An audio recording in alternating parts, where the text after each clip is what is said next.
friends, welcome to our video lecture. Today's our topic is unit number 1 is standard 8 ધોરણ 8 માં આજે આપણે જોવાનું છે unit number 1. એના આપણે જે યુનિટ છે એ આપણે જોઈ ગયા હતા. હવે એના ઉપરથી થોડી એવી એક્સરસાઇઝ હતી એ આપણે આગળ જોવાની છે અને એને ફિલ અપ કરતા જાજો. તો ટેક્સ્ટ બુકમાં સાથે પેન રાખજો અને જે કોઈ નોટ ડાઉન કરાવું એ સાથે સાથે નોટ ડાઉન કરતા જાજો. તમારા ટેક્સ્ટ બુકમાં પેજ નંબર 6 ઉપર લાસ્ટ ટાઈમ મેં તમને કોને જે સેન્ટેન્સ લાગુ પડે છે who is this sentence about કોના માટેનું એ વાક્ય હતું એ તમને ક્લિયર કરાવેલું હતું. ત્યાં સુધીનું હતું ને પછી પ્રશ્ન જવાબ મેં તમને રફ નોટમાં લખવાના કીધા હતા. આજે હું તમને એના આન્સર લખાવું છું એ તમારા ટેક્સ્ટ બુકમાં લખતા જવાના છે. તો આજે છે એ શાંતિથી થોડા ધીમે ધીમે હું બોલીશ તો તમારા ટેક્સ્ટ બુકમાં એ લખતા જજો. શું છે C answer the following questions. જે નીચે પ્રશ્નો આપેલા છે એના જવાબ લખો. First question is where did the king's ministers go. રાજાના જે મંત્રીઓ છે એ ક્યાં ગયા હતા? તો આપણને ગુજરાતીમાં ખબર છે કે રાજાના મંત્રી જે છે એ સાધુના કેમ્પમાં ગયા હતા. હવે આ જે ખબર છે એ વાક્યને આપણે શેમાં લખવાનું છે? ઇંગ્લિશમાં આપણા ક્વેશ્ચનના આન્સરમાં લખવાનું છે. તો લખતા જજો. ધ કિંગ્સ એપોસ્ટ્રોફી એસ લખજો. ધ કિંગ્સ મિનિસ્ટર્સ બહુવચન વાળો એસ મિનિસ્ટર્સ મંત્રીઓ. કિંગ્સ માં એપોસ્ટ્રોફી એસ મિનિસ્ટર્સ માં બહુવચન વાળો એસ. The king's ministers. હવે ડીડ અને ગો પ્રશ્નમાં છે. જ્યારે આપણે સાદો ભૂતકાળ કરતા હતા ત્યારે વાત થઈ હતી કે ડીડ અને ગો મીન્સ કે ગો જે છે એમાં આગળ ડીડ લાગ્યું છે એટલે કે ભૂતકાળનું ટુ ડુ નું રૂપ લાગી ગયું એટલે જે ક્રિયાપદ છે એને મૂળ રૂપમાં લખાય. પણ પ્રશ્નમાં જે ડીડ અને ગો છે પરંતુ એને જ્યારે આપણે હકારમાં વાક્ય લખતા હોય મીન્સ કે સિમ્પલ ક્વેશ્ચન ઓર સિમ્પલ સેન્ટેન્સ લખતા હોય ત્યારે આપણે ત્યાં ભૂતકાળ ક્રિયાપદનું ભૂતકાળનું રૂપ વાપરવું પડે. ત્યાં તમે ડીડ અને ગો વાપરી શકતા નથી. ડીડ જે છે ડુ ડઝ ડીડ એ બધા આપણે ક્યારે વાપરીએ છીએ? ઓન્લી ફોર નકાર અને પ્રશ્નાર્થ માટે. નોર્મલી જે આપણું સેન્ટેન્સ છે મીન્સ કે હકાર વાક્ય છે એમાં ડીડ વપરાતું નથી. તો આ વાતને ખાસ ધ્યાનમાં રાખજો. એટલે માટે જે ડીડ અને ગો ઉપર છે એમાં નીચે આપણે આન્સરમાં ગો ની બદલે હવે મેં શું લખાયું? Vent. The king's ministers went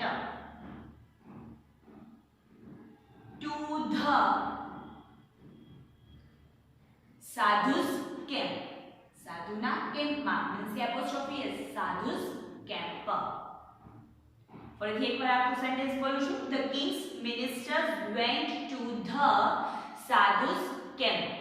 રાજાના મંત્રીઓ જે છે એ સાધુના કેમ્પમાં ગયા હતા. ત્યારબાદ number 2 what did the people offer to the sadhu. જે લોકો એના કેમ્પમાં જાય છે એ સાધુને કઈ કઈ વસ્તુ ઓફર કરતા હતા?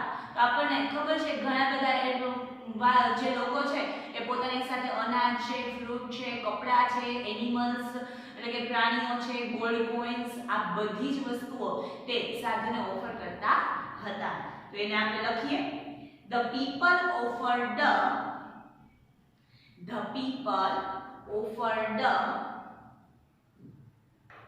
him gold coins, clothes, animals, grains, vegetables and dry fruits.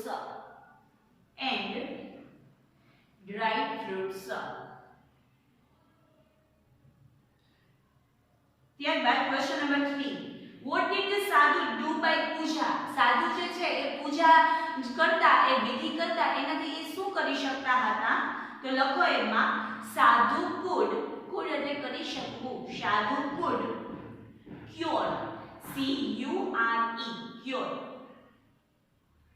any illness. cure means સાજું કરી દેવું.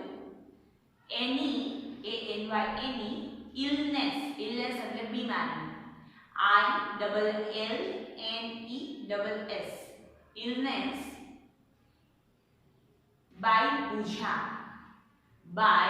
પૂજા એટલે કે વિધિ કરીને કોઈ પણ બીમારીને સાજા કરી દેતા હતા.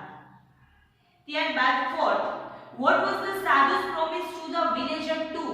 villager 2 ગ્રામવાસી 2 જે એની પ્રોબ્લેમ હતી એના માટે સાધુએ એને શું પ્રોમિસ આપ્યું હતું? તો લખો એમાં સાધુ promised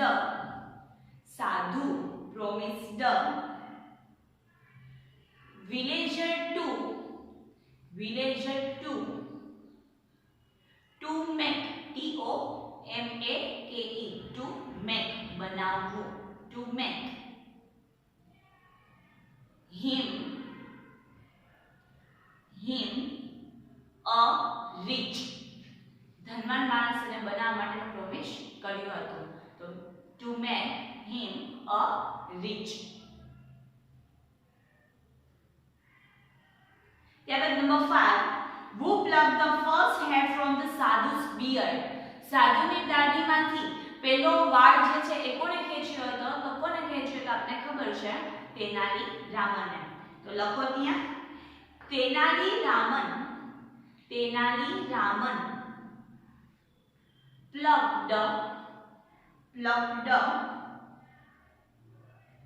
the first hair from the sadhu's beard. ત્યારબાદ last question number 6, what should we do become a rich, get a job, remain always healthy? આપણે હંમેશા રીચ એટલે કે ધનવાન બનવા માટે, get a job નોકરી મેળવવા માટે, and always healthy હંમેશા સ્વસ્થ રહેવા માટે શું કરવું જોઈએ? તો એના માટે આપણે આપણી રીતે લખવાનું છે, we should work hard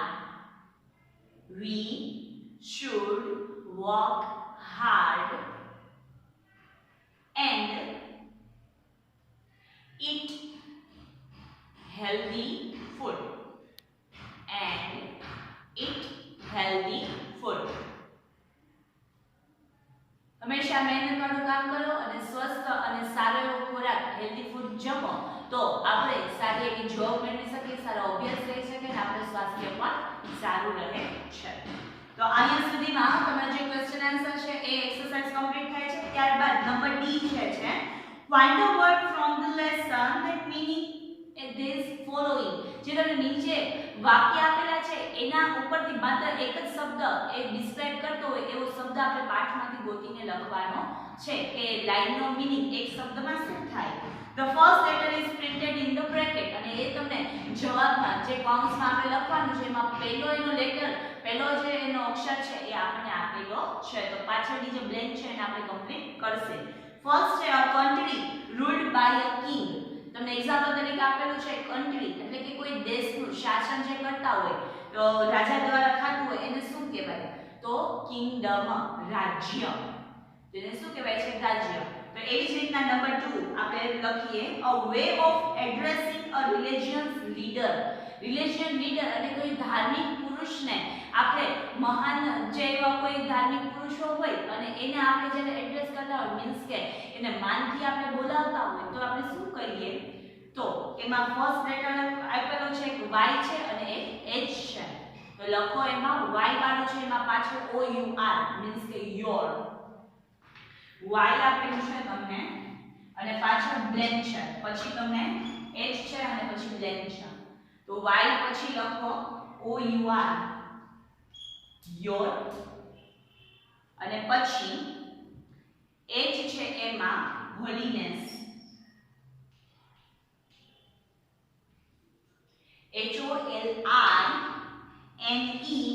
HOLINESS holiness. Number 3, people believe that good people go to this place after death. લોકોને એવી માન્યતા છે કે જે સારા લોકો છે એ મૃત્યુ પછી અહીં જાય છે. ક્યાં જાય છે? તો એના માટેનો આપણને પહેલો વર્ડ આપેલો છે h અને પછી ખાલી જગ્યા છે તો એમાં લખો હેવન HEAVEN. એ લાઈન છે એને કમ્પ્લીટ કરવાની છે. હેવન મીન્સ કે સ્વર્ગ.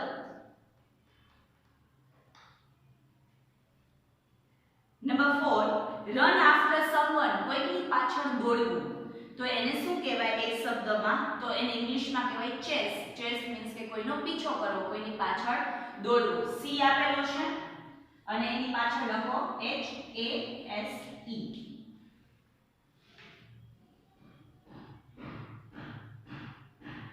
ત્યારબાદ the police does this to the thief. જે પોલીસ છે એ ચોરને પકડે એને શું કહેવાય? એ આપેલો છે અને પાછળ બ્લેન્ક છે એમાં એ છે, તો એના ઉપર આપણે ખબર પડે કે એને ચોર જે છે પોલીસ ચોરને પોલીસ જે છે એ પકડે મીન્સ કે શું કરે? એને પકડે એને ઇંગ્લિશમાં શું કહેવાય? તો કે અરેસ્ટ. તો એ આપેલો છે અને એની પાછળ જે કઈ જગ્યા છે એમાં REST arrest. Number 6 a way of addressing the king. કોઈ કે રાજાને આપણે કેવું હોય, એને માનથી બોલાવવું હોય તો એ શબ્દ કયો છે? તો એમાં y અને m આપેલું છે. y અને m આપેલો છે તો લખો your majesty.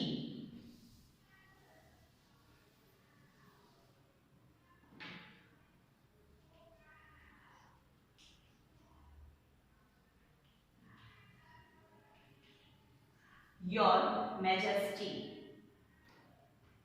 y આપેલો છે, m આપેલો છે, પાછળની બ્લેન્ક જે છે એમાં તમારે ફિલ અપ કરવાનું છે. અને last number 7 a person in the king's court. King એટલે કે રાજાના દરબારમાં જે લોકો હોય એને શું કહેવાય? તો આપણને ખબર છે દરબારમાં જે કોઈ બીજા લોકો રાજાની અંદરમાં હોય એને કહેવાય છે દરબારીઓ અને ઇંગ્લિશમાં એને કહેવાય courtier. તો લખો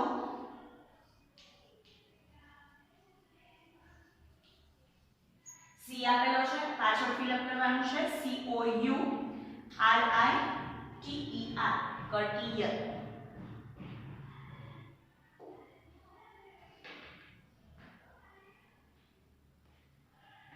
ત્યાં તમારી જે એક્સરસાઇઝ ડી જે છે એ કમ્પ્લીટ થાય છે. પછી છે એક્સરસાઇઝ ઈ, એમાં એક પેરેગ્રાફ આપણે લખવાનો છે તો એના ફોટોસ હું તમને મોકલી દઈશ. પછી આવો તમારી એક્સરસાઇઝ F માં રીડ એન્ડ એન્જોય. જસ્ટ થોડી એવી લાઇન્સ છે એને આપણે ખાલી સમજવાની છે.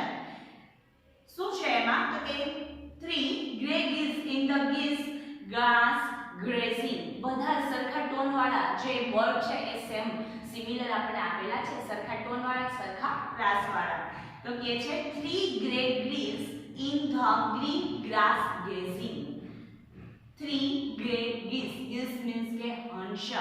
3 જે રાખોડી કલરના એવા હંસ હતા in the green grass grazing. ક્યાં હતા? તો કે ગ્રીન ગ્રાસ એટલે લીલુંછમ એવું મેદાન છે એમાં જોયા હતા. Grey was the geese. Geese આ હંસ છે એ કેવા હતા? રાખોડી.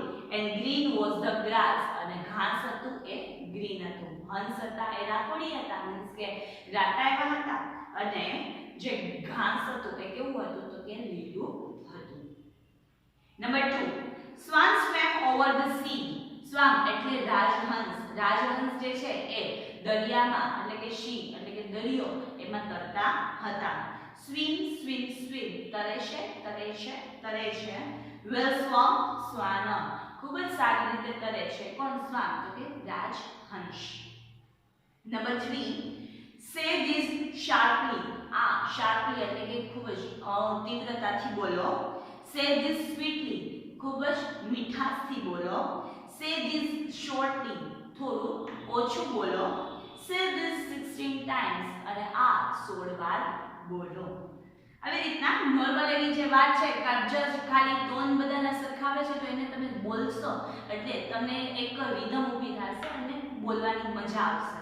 બસ બીજું કાંઈ એમાં છે નહીં. પછી છે activity number 3A read the following passage. તમને એક ફકરો આપેલો છે એ ફકરો પહેલા સમજી લઈએ પછી એમાં શું કરવાનું છે એ હું તમને આગળ કહું છું. John is an acrobat. Acrobat એટલે કે કસરતનો ખેલ કરનાર. જોન નામનો એક બોય છે એ અલગ અલગ કસરત જે છે એ કરે છે. He was in the great global circus અને એ આવી સારી એવી કસરત અવનવી એવા અંગ વાળીને તે પોતે કસરત કરી શકે છે અને પછી એની જોબ કરે છે મીન્સ કે એ કામ કરે છે ક્યાં તો કે ગ્રેટ ગ્લોબલ સર્કસમાં. He practiced very hard for his shows. તે પોતાના શો માટે ખૂબ જ એવી મહેનત કરે છે. He can perform on a high swing. જે સર્કસ આપણે જોવા જતા હોય ત્યારે આપણે જોયું છે કે ઉપર સ્વિંગ એટલે કે ઉપર જે ઊંચાઈએ બાંધેલા એવા હિંચકા હોય અને એમાં કોઈ ગર્લ છે કોઈ બોય છે એ અવનવી આવી કસરતો અને આવા અવનવા દાવ જે છે એ કરતા હોય છે. સેમ જોન પણ છે એ એવું જ કરે છે. શું કહે છે કે he can perform a high swing. તે ઊંચા એવા હિંચકામાં ઘણી એવો પરફોર્મ કરે છે. he can ride a motorcycle. તે સર્કસમાં રહેલી મોનોસાયકલ જે છે એ પણ ચલાવી શકે છે. he can walk on a rope at a great height. ઊંચાઈએ બાંધેલી મોટી ખૂબ જ ઊંચે બાંધેલી એવી દોરી ઉપર પણ એ સરળતાથી ચાલી શકે છે. ત્યારબાદ સેકન્ડ પેરેગ્રાફમાં છે but he cannot ride a horse. પરંતુ તે ઘોડો ચલાવી શકતો નથી. he cannot jump through a fire ring. તે ફાયર સળગતી એવી રિંગ છે એમાંથી જમ્પ કરી શકતો નથી, કૂદી શકતો નથી. he cannot play trick like a jokers. અને તે જોકર જે હોય છે એની જેવી બીજી ટ્રીકો જે છે એ પોતે કરી શકતો નથી. તો ફર્સ્ટ પેરા જે છે એમાં આપણે શું આપેલું છે એ શું કરી શકે છે અને સેકન્ડ પેરા જે આપણે જોયો એમાં એ શું કરી શકતો નથી. તો તમારે નીચે જોન કેન અને જોન કેન નોટ એ જે ટેબલ છે એમાં જે જોન કરી શકે છે મીન્સ કે ફર્સ્ટ પેરેગ્રાફ છે એનો એક એક સેન્ટેન્સ સ્ટાર્ટિંગ થાય ત્યાંથી ફૂલ સ્ટોપ થાય ત્યાં સુધીનું એક સેન્ટેન્સ જે છે એ તમારે એક એક લાઈનમાં લખવાનું છે. તો જોન કેન એટલે જે જોન કરી શકે એ ફર્સ્ટ પેરેગ્રાફની એક એક લાઈન જે છે એ પહેલા ટેબલમાં અને પછી એ શું નથી કરી શકતો એ જે લાઇન્સ છે એ બધી બીજા ટેબલમાં તમારે લખવાની છે. બીજો પેરેગ્રાફ બીજા ટેબલમાં, ફર્સ્ટ પેરેગ્રાફ ફર્સ્ટ ટેબલમાં લખવાનો છે. શરૂઆત થાય ત્યાંથી ફૂલ સ્ટોપ થાય ત્યાં સુધી. તો આ રીતની જે છે એ એક્સરસાઇઝ તમારે જાતે કરવાની રહેશે. એવી બીજી એક્સરસાઇઝ છે number B, walk in groups. શું છે તો કે તમારે તમારી ગ્રુપમાં આ વસ્તુનું ડિસ્કશન કરવાનું છે. List 5 different ways which you can and cannot use a ruler. Ruler means કે આપણે જે સ્કેલ means કે માપપટ્ટી કહીએ છીએ તે. તમે માપપટ્ટીથી શું કરી શકો અને શું ન કરી શકો એ તમારે કહેવાનું છે. Think differently. કંઈક અલગ રીતે વિચારવાનું છે. You can write more answer and put them on the notice board. અને આને તમે સારી રીતે લખી ફિલઅપ કરીને તમે તમારા નોટિસ બોર્ડ ઉપર પણ લગાવી શકો છો. પણ બીજું બધું અત્યારે અવેલેબલ નથી એટલા માટે આપણે અત્યારે માત્ર શું કરીએ છીએ તો કે તમારી ટેક્સ્ટ બુકમાં હું ફિલઅપ કરાવું તો એ લખતા જજો. First you can and you can not. તમે આ સ્કેલથી શું કરી શકો અને શું ન કરી શકો એ આપણે જોઈએ. We can dig a hole with a ruler. એ તમને એક્ઝામ્પલ તરીકે આપ્યું છે કે કંઈક કોઈક જે જમીન છે એમાં તમને ખાડો કરવો હોય તો આવી સ્કેલથી તમે કરી શકો છો. અને સામે યુ કેન નોટ માં we cannot draw a circle with a ruler. તમારે જો સર્કલ ગોળ રાઉન્ડ દોરવું હોય તો તમે સ્કેલથી દોરી શકતા નથી. રૂલર અને સ્કેલ બંને સેમ થાય છે. સ્કેલ આપણે માપપટ્ટી ફૂટપટ્ટી જેને કહીએ છીએ એટલે બીજી રીતે ઇંગ્લિશમાં કહેવું હોય તો રૂલર. આગળ વધીએ તો સેકન્ડમાં લખો યુ કેન માં. પહેલા આપણે યુ કેન માં શું કરી શકીએ રૂલર દ્વારા એ બધા લખી લઈએ, પછી શું ન કરી શકીએ એ લખીએ. તો સેકન્ડમાં લખો we can till tear ફાડવું a paper with a ruler.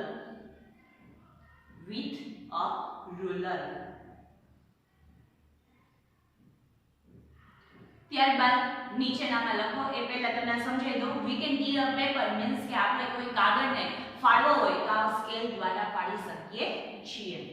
Number 3, we can apply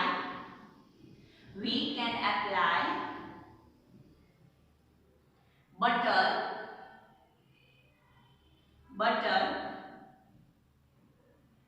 with a ruler.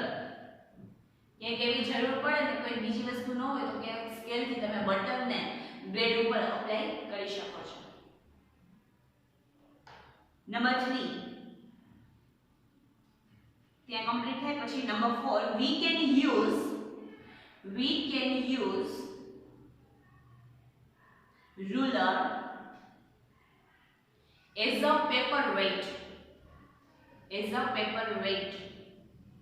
કાગળ ઉડતા હોય તો એ કાગળ ઉપર તમે એને રાખીને પેપરવેઇટ તરીકે પણ યુઝ કરી શકો છો, જેથી કરીને ન ઉડે.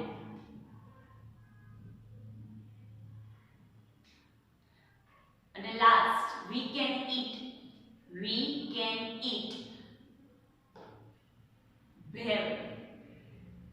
મીન્સ કે ક્યારેક ચમચી ન હોય અને અચાનકથી જમવાનું થયું તો તમારે એને ડિફરન્ટલી યુઝ કરવું હોય તો એનાથી તમે ભેળ પણ ખાઈ શકો છો. ચમચી જેટલી તો ઈઝીલી ન જમી શકીએ, પણ આનાથી કામ ચાલે. તો કે we can eat bhel through ruler. ત્યારબાદ સામે હવે શું ન કરી શકીએ એનાથી એ લખવાનું છે. એમાં નંબર 2 માં લખો we cannot paint with a ruler. આપણે રંગ કરવો હોય છે એમાં તો એ રંગ કરવા માટે સ્કેલનો ઉપયોગ ન કરી શકીએ. Number 3 we cannot fly a kite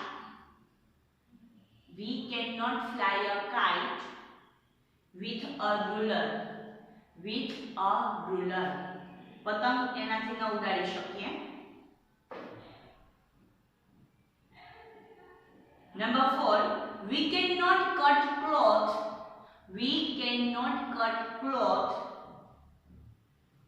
with a ruler. And last we cannot drink milk with a ruler. આપણે રૂલર એટલે કે સ્કેલ થી મિલ્ક દૂધને પી શકતા નથી.